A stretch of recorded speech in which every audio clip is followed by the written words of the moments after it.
Chester Alan Arthur, October 5, 1829, November 18, 1886, was an American politician who served as the 21st President of the United States from 1881 to 1885.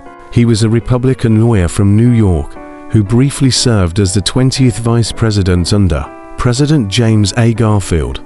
Arthur assumed the presidency after Garfield's death on September 19, 1881, and served the remainder of his term until March 4, 1885. Arthur was born in Fairfield, Vermont, grew up in upstate New York and practiced law in New York City. He served as Quartermaster General of the New York Militia during the American Civil War.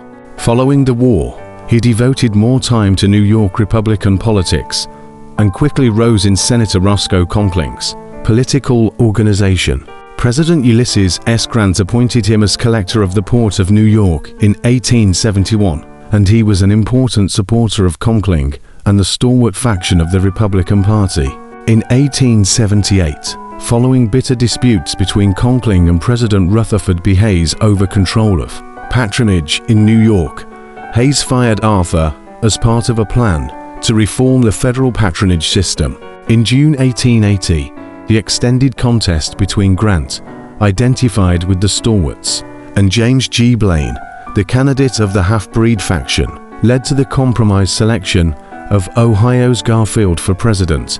Republicans then nominated Arthur for vice president to balance the ticket geographically and to placate Stalwarts disappointed by Grant's defeat. Garfield and Arthur won the 1880 presidential election and took office in March 1881.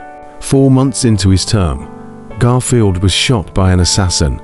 He died 11 weeks later, and Arthur assumed the presidency. As president, Arthur presided over the rebirth of the U.S. Navy, but he was criticized for failing to alleviate the federal budget surplus, which had been accumulating since the end of the Civil War. Arthur vetoed the first version of the 1882 Chinese Exclusion Act, arguing that its 20-year ban on Chinese immigrants to the United States violated the Burlingame Treaty, but he signed a second version, which included a 10-year ban.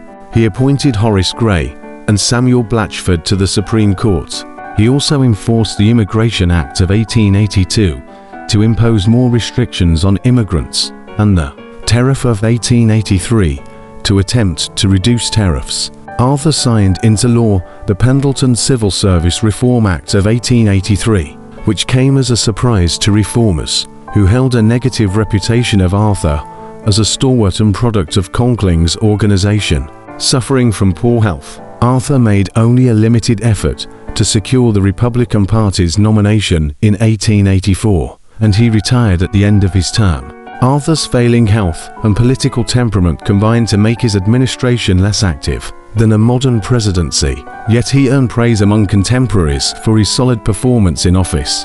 Journalist Alexander McClure wrote, "No man ever entered the presidency so profoundly and widely distrusted as Chester Alan Arthur, and no one ever retired more generally respected, alike by political friend and foe."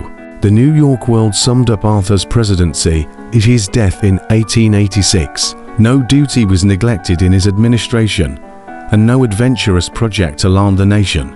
Mark Twain wrote of him, "It would be hard indeed to better President Arthur's administration." Evaluations by modern historians generally rank Arthur as a mediocre or average president. Arthur has also been described as one of the least memorable presidents